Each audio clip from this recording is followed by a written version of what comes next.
Typically, this training has been a lot of like pointing and clicking here. And I'm still going to do a little bit of that, but I don't want you to think you have to take lots of notes and write it all down. I've included in our folder that they're going to share with you two different companions to this presentation. One is just a little overview of just some of the things I'm going to cover. You don't even have to write these down to remember. It's all the points that I'm going over.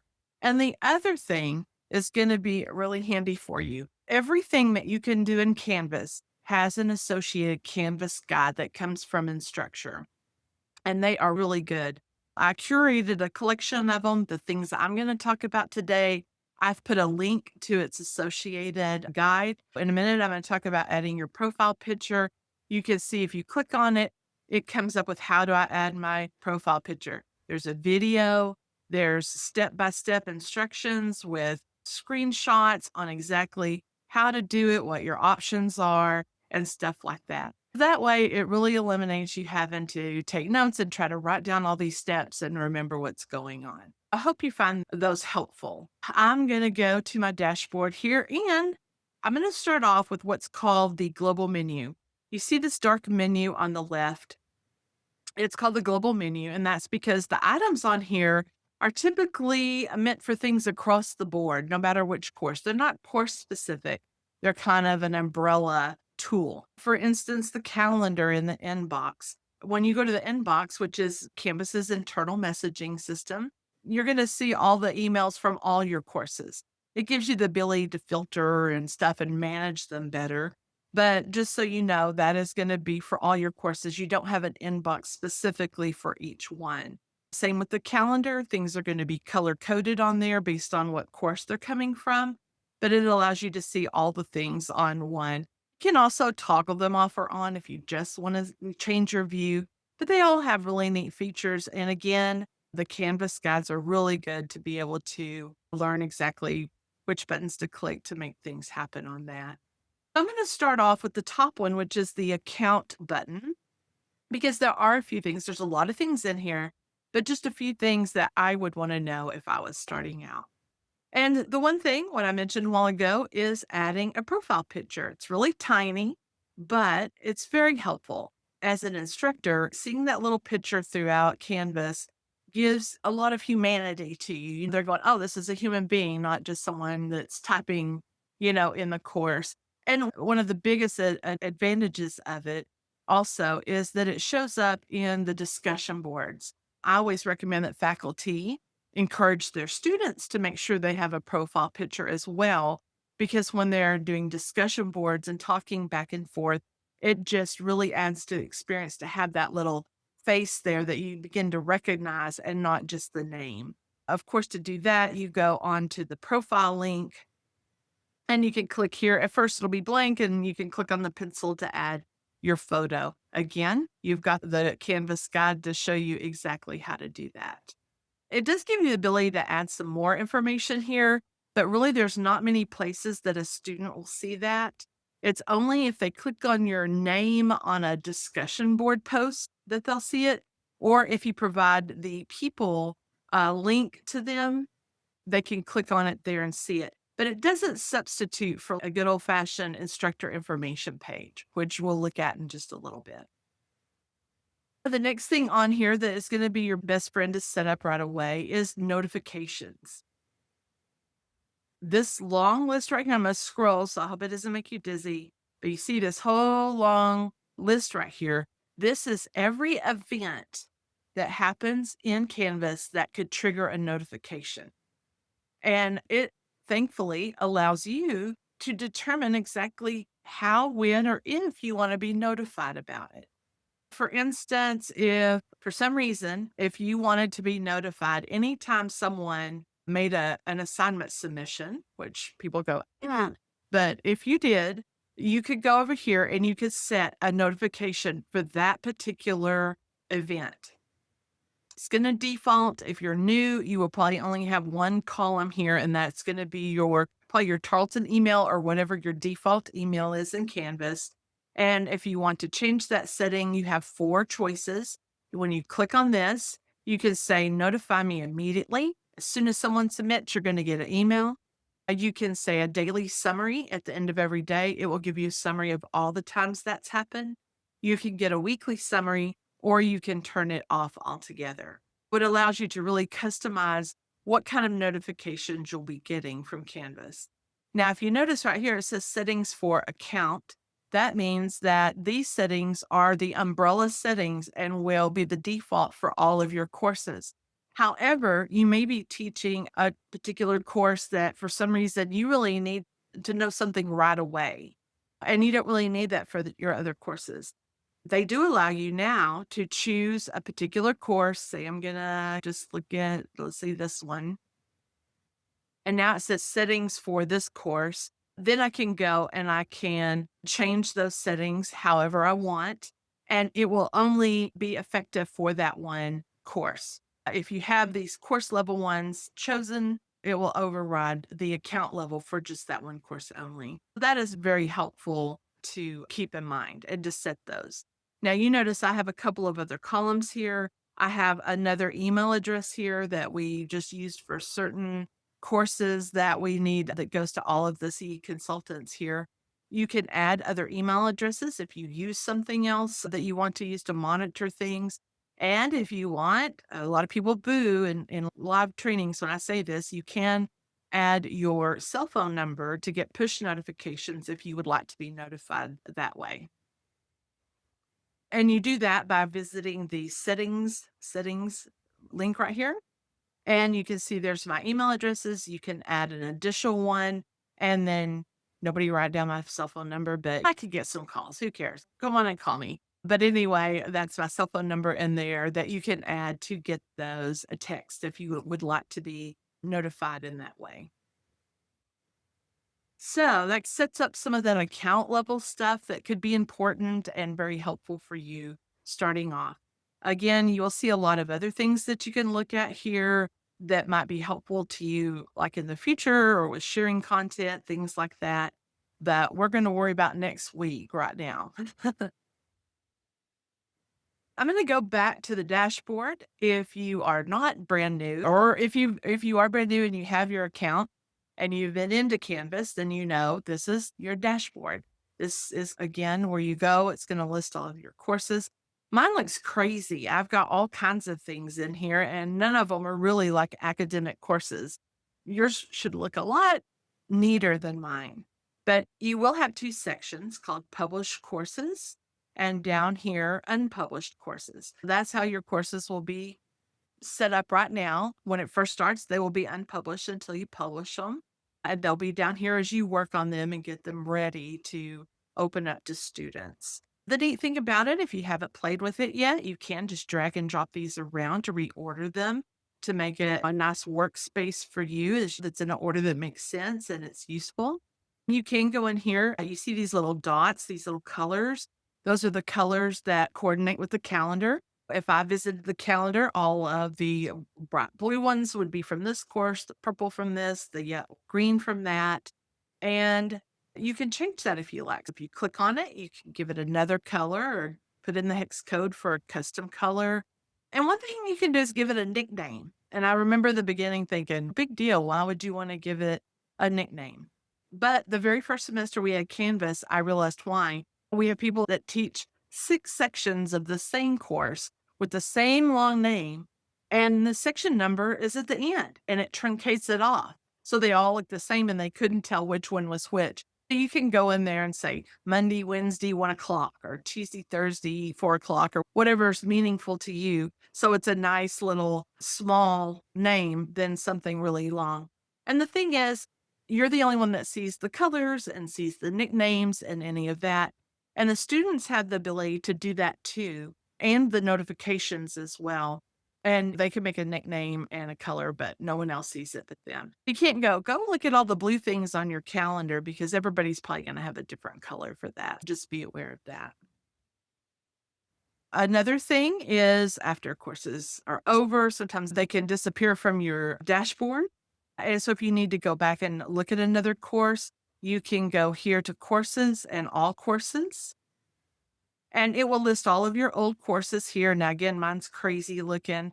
There is current enrollments, past enrollments, and even future enrollments. You're going to see a lot of stuff, but that should be how yours is organized. And you can see the little star here. You see some of them are blank and some are orange. And this is how you can dictate what appears on your dashboard or not. Say I thought, oh, I don't want this Allen tidy up course on there anymore. It's in the way and it's taking up space. I can click it to toggle off your favoriting and unfavoriting, basically. At this point, that course would not show up on my dashboard or in the calendar and things like that. But to get it back, you just simply star it again to make it orange, and then it would appear. Someone asked, can you unpublish a course from a previous semester? The thing is, you cannot unpublish a course once there is student work in it. The minute someone post uploads their first assignment, it cannot be unpublished again. You can't go in and unpublish. The date of the end of the semester will automatically dictate when that semester is over for students. And then there's a setting, which if I can remember, I will show you when we get to settings in a minute, where you can say students cannot access it after a certain date or after the end date. They can't access it anymore. I hope that answers your question. I have a little workshop demo course that I just use for demonstrating things. But you notice when we go into a course, we see another menu. Now there's two menus, and this is called the course menu. And these things are specific to whatever course that you're in. And so some of the things that I want to show you when setting up your course is down here. You want to go down to settings. And that's what I was just talking about a while ago. It was the settings. Now, settings has some tabs up across the top. We're going to talk about two main ones today. And the first is just the first one, course details. Now, mine will look a little different than you because I do have some admin privileges that a regular instructor won't have. Some of the things you can see that are editable to me that are probably just hard coded text for you. So don't be alarmed if you're going, "Well, I can't do this or that," but that's what the way this is. Normally, you'll see a start date and end date of the semester. This one doesn't have a start and end date because it's a demo course. And then here's where you could restrict students from viewing the course after the course end date. If you check that and save it, that will allow, make it to where they can't go revisit that course again after that date. You can also say restrict them from viewing before the course start date. Students can, I believe, get in the course up to a week. If you have it published, they can view it a week, I think, before the semester starts. However, if you click on that, then they wouldn't be able to see it until the date of that school starts, that the semester starts, whatever date is going to be in this field right here.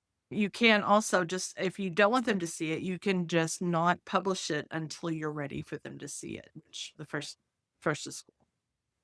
I'm just going to let you, your leisure, peruse these other fields. It's worth going over and looking if anything looks like something that you would use in your course, because there's a lot of things that can control different things. But we're not going to go every one, but just realize that on that document, there's one about the settings. It has screenshots of this page, and every little thing, it will describe what it is and how to use it.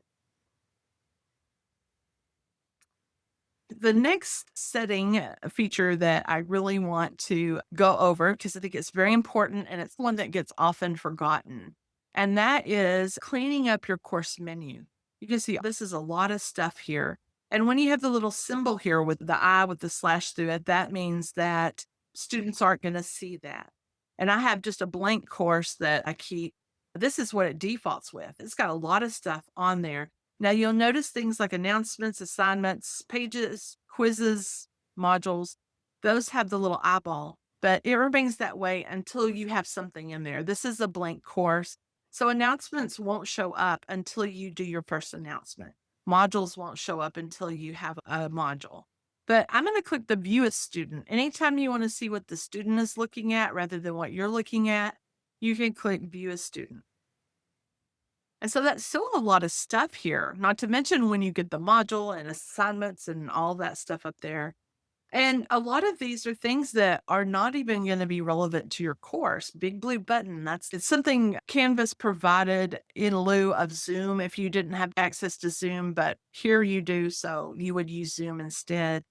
If you don't use the attendance feature, if you parchment badges, that's new. I'm not even sure what that is yet. You really want to hide everything except what you're going to use in your course. In my opinion, a good place to start is home, which you can't get rid of, the simple syllabus, because that's our syllabus tool now, announcements, modules, and grades. Get rid of everything but that, start there, and then add back if there's other things that you want to use.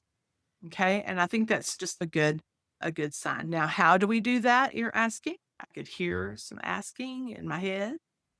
When you are in settings, you go to navigation and you're going to see the top section, and that's the stuff that is enabled, and the bottom section of things that are disabled. Basically, if there's something, and then also it is confusing. There are things that have the little eyeball for things that the students won't see, but that still shows up for you because you'll need to click on those a lot. There are some things that don't have the eyeball, like, for instance, the Ally course report. You have to have it up here to enable it in your course for you to use. But it's one of those things that the students don't ever see, but it really doesn't indicate it. That's what makes it really important to look at it in student view mode so you can see what they're seeing and what's like, because it can be confusing.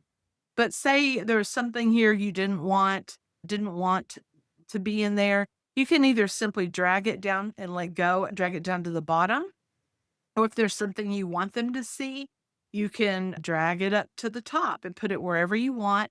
You can use this to move them around and order it how you want it to be done. And then the very end, click save. And then that will affect your menu. Now, again, it looks all messy still because I'm the instructor. But to see what it really looks like, you can go to home and view a student and see what it looks like. So it's nice and neat because I was an overachiever. And if I saw that stuff, I'd be clicking on everything and emailing the instructor, hey, we haven't used this yet. Oh, when did I use this? Oh, did I forget something? Did I not use that? As you'll get a lot of fewer emails, I think, for that too. Oh, the next thing in this section is choosing a home page. From home, when you've clicked on home, you can click on choose a home page. And you do have several options here about what you want to have them see when that home button is clicked or when they first click on the course and arrive at it. Now, the picture, the homepage I have there is simply a page that I built and I've designated it as the homepage.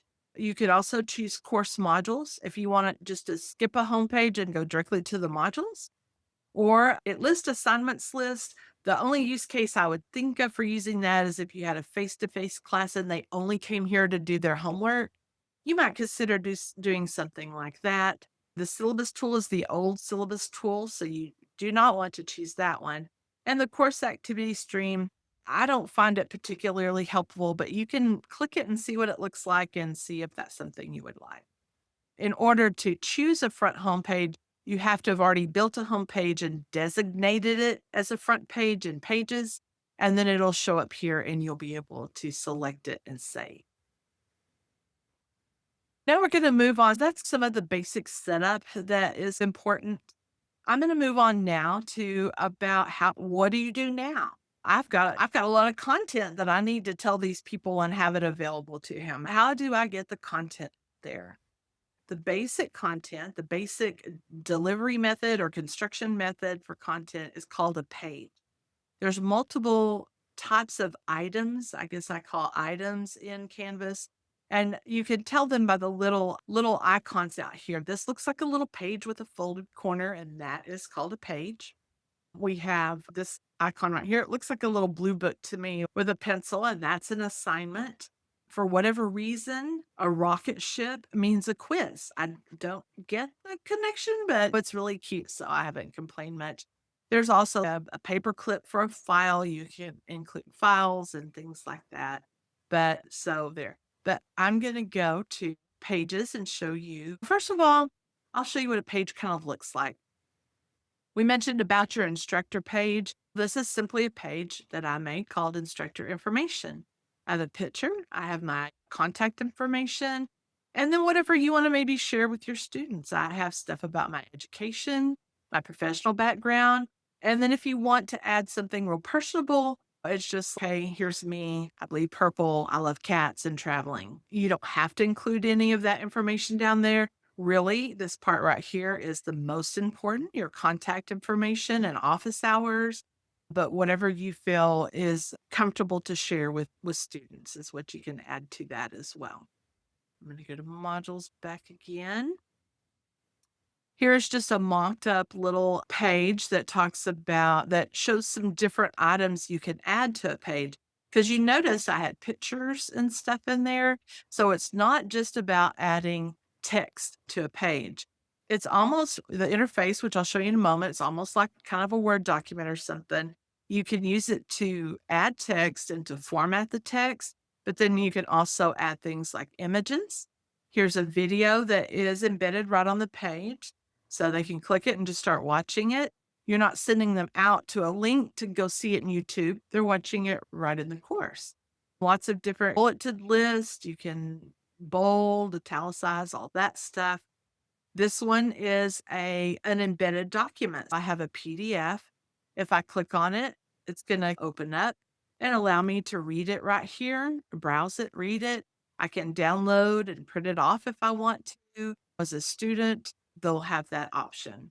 This is actually, it looks like an image, but it's actually a little interactive simulation. If you go out there and you find some neat things that have an embed code, you can embed it in there and see like this, you can go and you can say, okay, I'm going to look at all this stuff. And what happens if I make our sun twice as twice the mass, and maybe Earth is going to be half the mass. And then I'm going to go, let's see what happens to the moon and Earth. Oh, we lost Earth. And oh, no, is that the moon or is that Earth?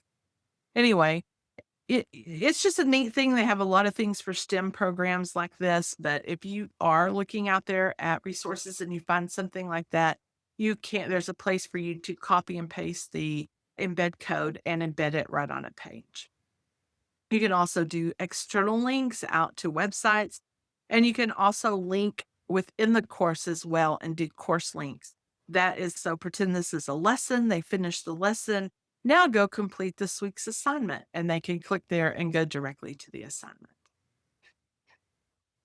What does that look like? I'm going to go to view all pages, and to do a page, you will go to the green plus page button. Most things are very similar. It's like Microsoft products. You have really similar features, so you don't have to relearn everything.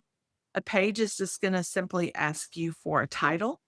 And then it's got this called the Rich Content Editor.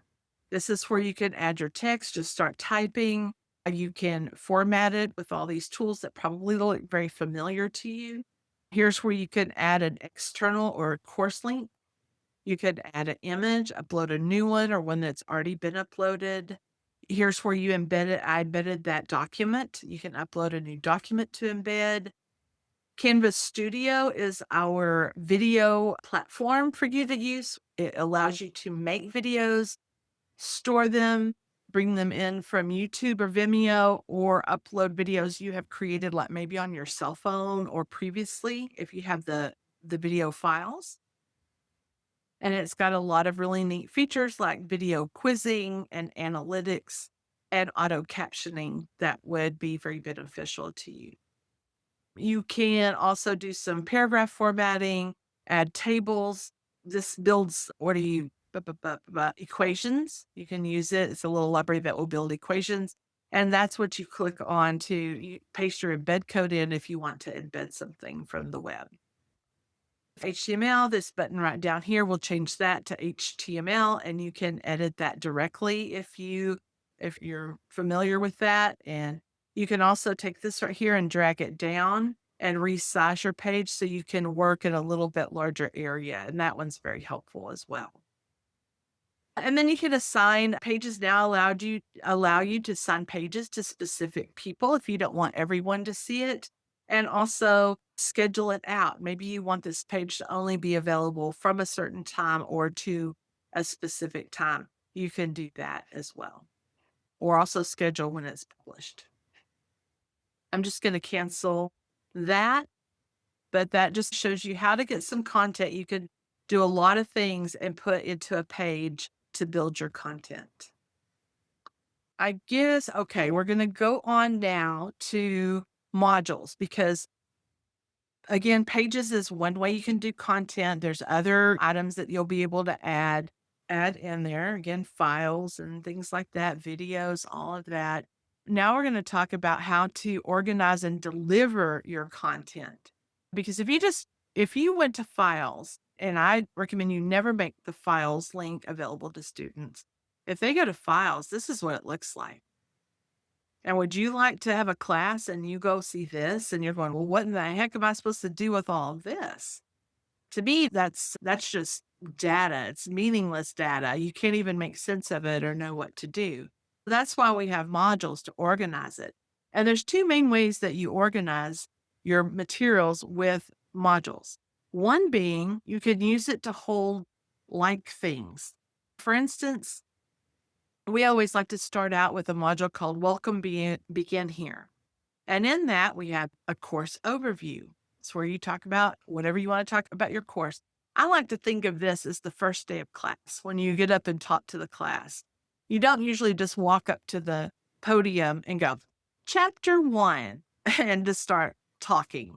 I don't think you do. I've not seen it too often, but I wouldn't recommend it. But you get up and you say all the things that you do at the beginning of the semester. I know a lot of these things are in your syllabus, but it doesn't hurt, especially if it's a fully online class, for you to add some of your own thoughts, make it personable, like you're still standing up in front of them and talking about the semester. A course overview is always nice. The About Your Instructor, if you want a separate course schedule that they can click on and look at, and you may put a discussion board where they can introduce themselves to each other. So it just gives them a little bit of getting to know each other. They're not in there alone. That's one way. Some people will have one called slideshows or PowerPoints, or, they lump things together and use that as a folder or container for it. The other way is to control the flow of your class. Students typically tend to expect or they're used to having sort of their content broken up into chunks or modules. It's very common to have weekly modules.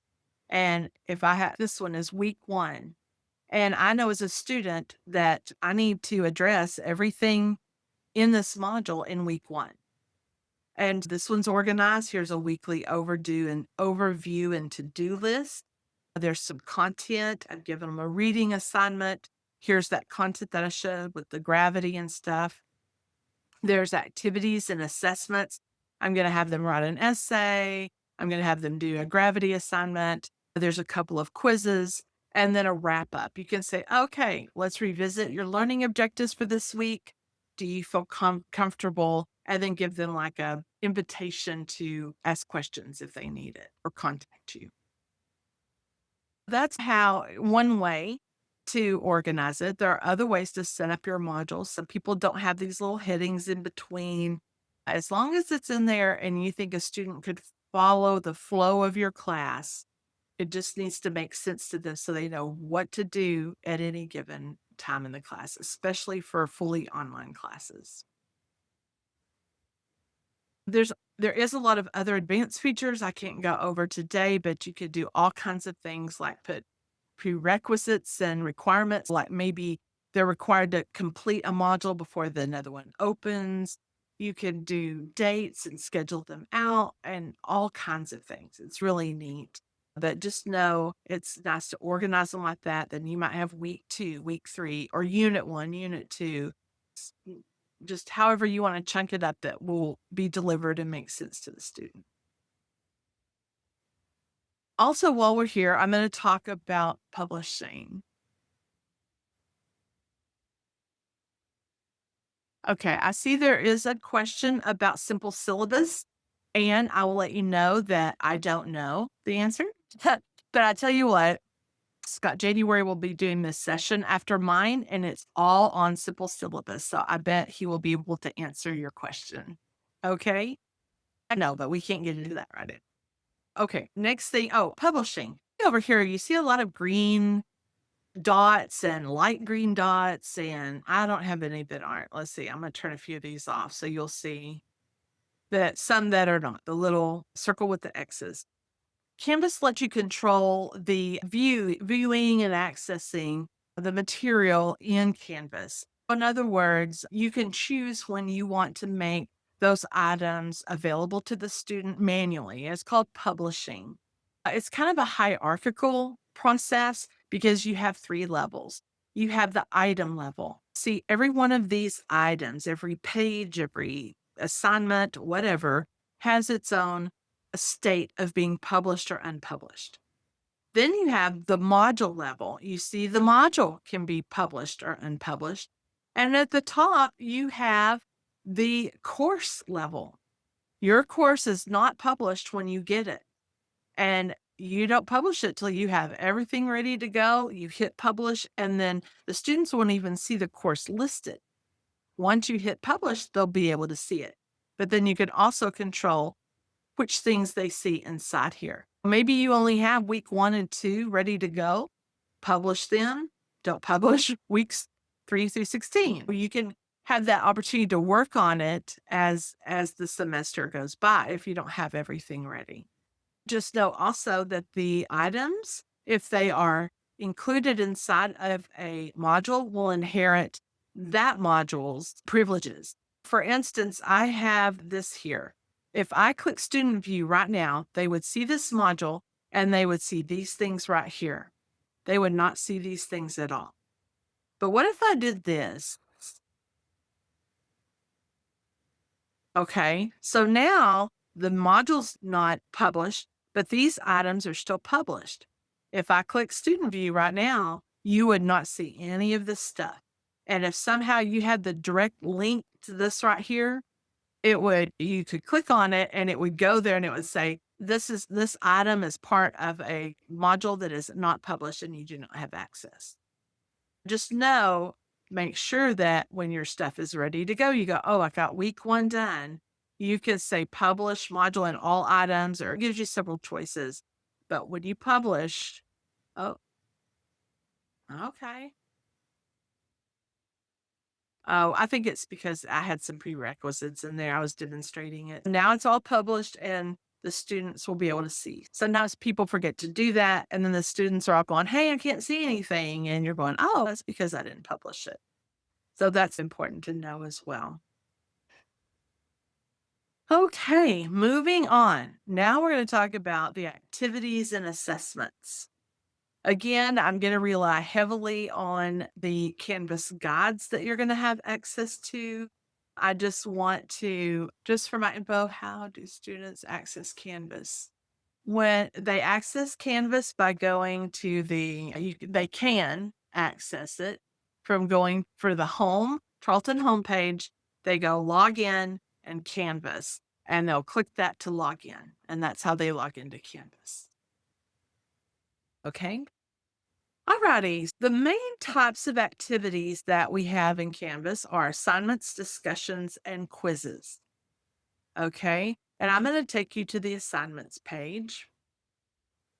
And when you click discussions, you're only going to see discussions. When you click quizzes, you're only going to see quizzes. But when you click assignments, you're going to see anything that is going to be graded. It's going to show everything on here. And so whether it's again, the little icon here represents an assignment, what they call an assignment, and quiz and a discussion board and things like that. But they're all on here.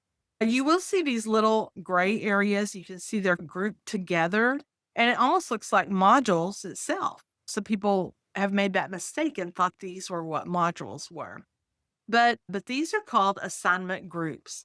Now, if you use weighted grades in your class, you will need to make an assignment group for each one of your categories. If your syllabus says homework's worth 25%, discussions worth 15, quizzes worth 20, final exam worth 40, etc., then you will need to do an assignment group for each one because you'll have to assign the percentage there. And that sets up the grade book to automatically do all the calculations for you.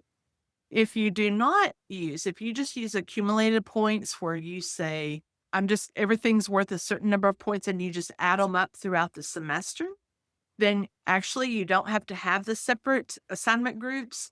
Canvas will just simply add up all those at the end. It'll know the points possible versus the points earned and calculate the grade based on that. That's good. And to do assign the weights and stuff like that, you go to the 3 dots and click on assignment group weights, and then you'll check that to make it calculate that way, and then add the group weights here and click save. And then it'll automatically, as long as you have the assignments in the proper assignment group, it will calculate it all for you. You see all discussions are in here, final exams in here. Just make sure, and this is all considered homework. So just make sure that it's all organized correctly and you don't have to worry about anything in the grade book. It will automatically calculate. Let's see what it looks like to do an assignment, to add an assignment. We've got the plus assignment button, much like the add a page button we had. And when you click on it, it has a similar thing. It's going to ask for a name and it's going to have that rich content editor. Just realize your assignment can have any of those things we talked about, text, videos, any of these things you can have in your assignment instructions. But basically, this is where the instructions go. You're going to say how many points this one's worth. You're going to say which assignment group that it goes in. You usually display it as points, but if you want it as percentages or even do complete, incomplete, you can do that as well. If you want to have an assignment that is turned in and allows you to look at it and grade it and give them feedback, but you don't want it to count toward the final grade, you can click this button and it will not calculate. They'll see the grade, but it won't calculate into your final grade. There's several types of submission types.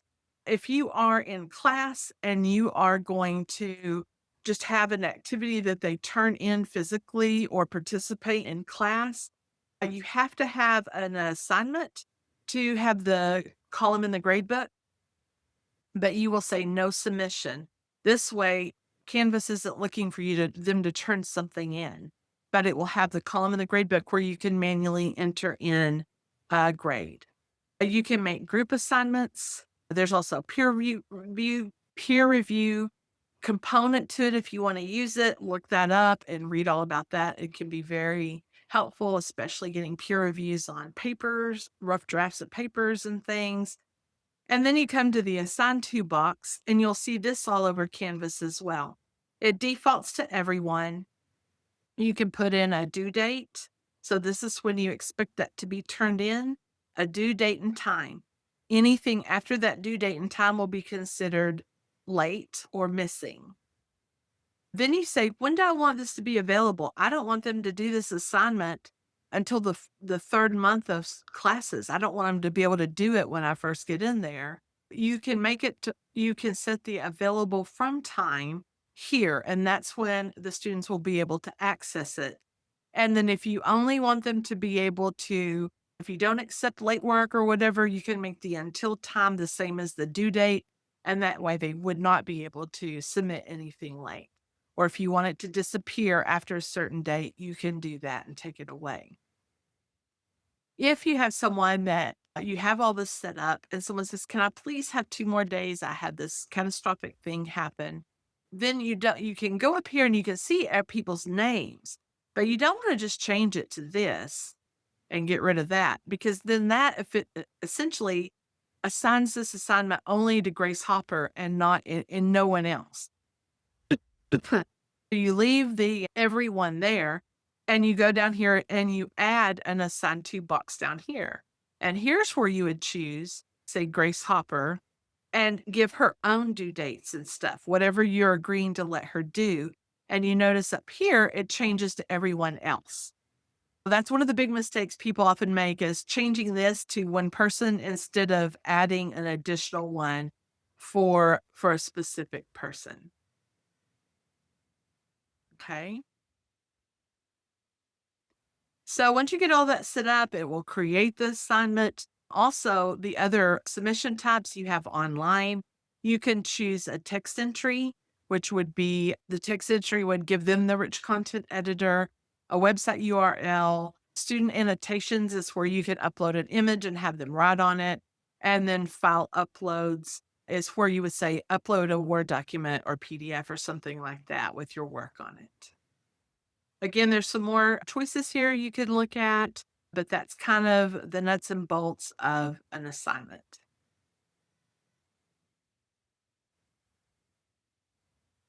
Discussions are going to be really similar. A discussion board is going to be similar to a lot of discussion boards you've done.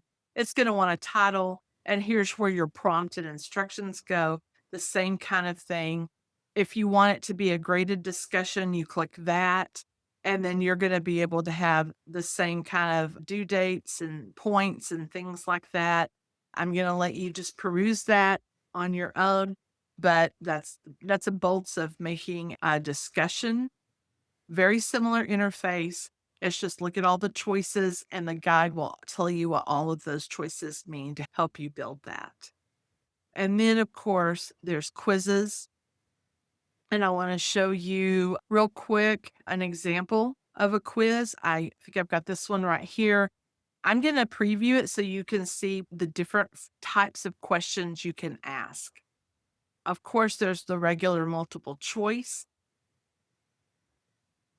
Wait, I'm sorry. I think that's the wrong one. I want it's a different one. It's this one that I wanted to show. Multiple choice, true, false.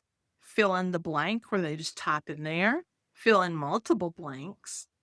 This is multiple answers, so see they can choose multiple ones. This one is multiple drop downs. So you have different selections that you can do that whatever choose A, B, and C, the first little there, followed by B and followed then finally C. It's multiple drop downs that you can create to fill in a whole sentence. This one is matching, so you can match carrot to the rabbit, I'm assuming. Oh, carrots on there twice. Person to gourmet meal, that sort of thing. This one is a numerical answer. So it's going to ask you a question and it's just going to do a little check to make sure that you entered a number. Question number 9 is you can do formula questions where you build a formula and it will have some variables in there that it will change. So not everybody gets exactly the same question. And then an essay question, it's just simply they get the rich content editor to answer whatever the question is. File uploads, you can do a file upload question where they upload a file. Sometimes, like in math, they will have them take a picture of their scratch sheet or their worksheet as they're working math problems, and they answer all their questions, and they upload a picture of their worksheet as they at the end, so they can see how they work the problems. There's a text no question. Maybe you want to just put an image there and then ask a question about it below. Was I study the picture below and answer the question, the next question, who was the Pokemon you just saw? And then they would answer that. So anyway, I just wanted to show you the different types of questions you can do. I am running late on time, but I will show you also, I think I'll show you this one, the one we just looked at in edit mode.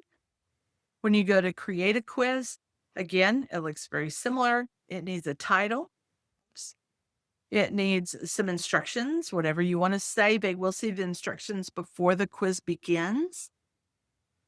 And then you can do a graded quiz, practice quiz, or a graded or ungraded survey. You can learn more about that on the guide. And then there's a lot of just choices you can make. You can limit their time. You can shuffle the answers. You can show it one at a time versus all the questions at a time. There's some things that you can do to help discourage cheating and block it down a little bit. And then we have the assign to box, and it works just like it does on the discussions and the assignments.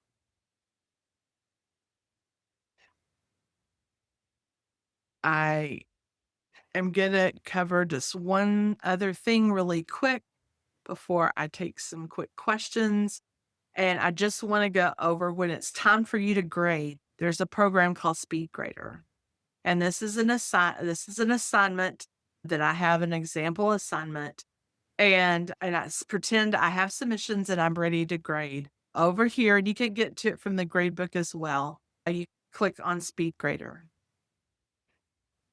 It'll bring up their submissions. So I'm looking at Marie Curie, and this is what she turned in as her assignment. They have a lot of neat annotation tools. So as I grade, I can go here, pick a color, drop a little thing, and make a comment about it. I could highlight something. It's like, oh, this is wrong right here. And I can highlight it, and then I can leave a comment telling her why it was highlighted. You can strike through. You're going, oh, leave these out. Don't even do that. Just leave that out and leave a comment. There's a paintbrush where you can just draw on it and say, oh, I love this part. Oh, that's thin. I can't hardly see that. But you could say, oh, I love this one. This is my favorite part. So anyway, once you save that, the students will be able to save those annotations as well, to see the annotations as well as part of the grading. You can enter the grade in here. You can change its status, like excused, missing, late, or none. And then also, if you've included a rubric, you can go through here and grade it this way. You can select one of the mastery levels. It will default to the top of that level, but then you could adjust it as you want. Or if you adjust it and it's part of another mastery level, it will move the little things. It makes grading pretty easy that way. And then submit the assessment. You also have the ability down here to leave feedback, written feedback for them.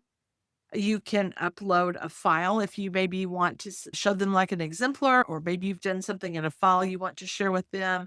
You can do video feedback where you can do a video explaining what you did, or you can do a screen capture where they can watch you grade and you could talk to them as you grade. There's a lot of really neat things that you could do to give good feedback to the students.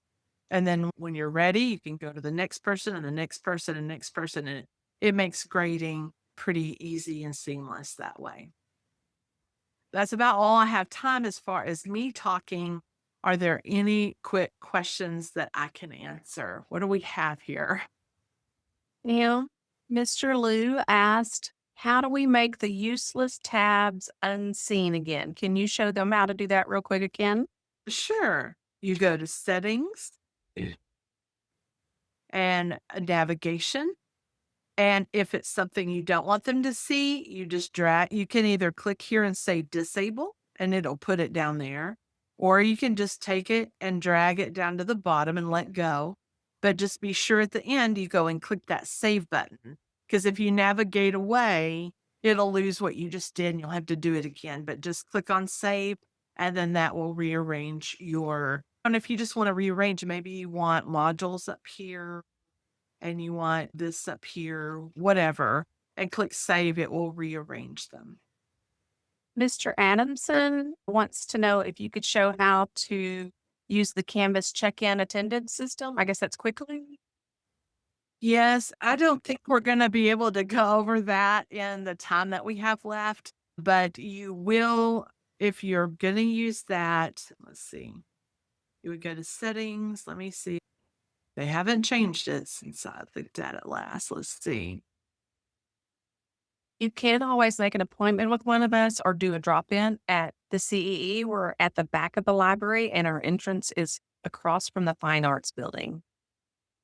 Yes, absolutely. That would probably be something we would need to talk about individually because it's a quickly tool, quickly attendance. I think actually I remember yeah, quickly attendance. It's going to be under this button. And then you have a bunch of choices about how you want to take attendance. Is it going to be automatically count the number of instances you take attendance? It has a lot of choices in there. This is the button that you'll use to do it. But if you want to know more about setting it up, I can definitely walk you through the process at another time. And you can let me know. I'm Huckabee, Pamela Huckabee, Huckabee at tarleton.edu. And you can send me a direct email and I'll set up something where I can walk through it with you.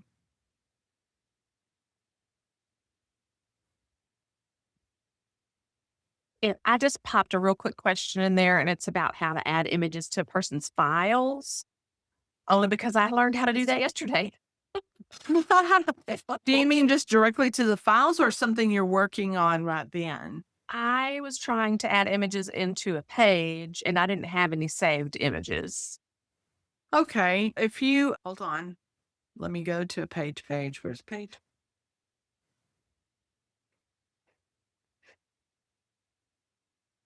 Okay. If I'm going to add an image right here, I can go ahead and I can go to add a page thing and it'll ask you what you want to do. Do you want to get something from your computer and upload it? Is it something that's already in Canvas? Or we have access to Unsplash Pixels and that has stock photos, royalty free stock photos that you can use. It's really cool. You can search for a different type of item. Like I'll do cats because I love cats and it will come up with a whole bunch of free images that you can use. If you want to do the computer, I don't know if I what I have as far as an image that I let's see. Okay. Here's a picture of my cat. Okay. I'm just going to drag it and drop it over there. Oh, wait. Here's a cute one. Okay. I'm dragging and dropping it. It's, oh, he's so cute. And then upload and embed, and it will drop it. It'll put it in files, and then it'll also put it directly on the page. And then you can go in, you can resize it. You want to give it some alt text if it needs to be, and do whatever you want. Did that answer the question? Yes. There is another question that popped in real quick. This will have to be the last one because we're going on to simple syllabus. How to prevent screen capture for tests. If you are doing these aren't you don't normally use it for regular quizzes and stuff, but if you are giving a pretty high stakes exam, we have a program called Respondus Lockdown Browser and Monitor. The lockdown browser, again, that's something that I'll have to walk you through or give you some documentation for. When you enable it for a quiz, they have to download a browser it's not like Google or whatever, it's its own browser. They access the test from there, and it does not let them do screenshots or navigate away. It has a lot of settings. That's just the lockdown browser. Then you also have Monitor available that will video them taking the test. Sometimes you can even set to video them and do screen capture. There's a lot of features that you can enable depending on the needs for that particular assessment. But feel free to contact me if you have questions about that as well.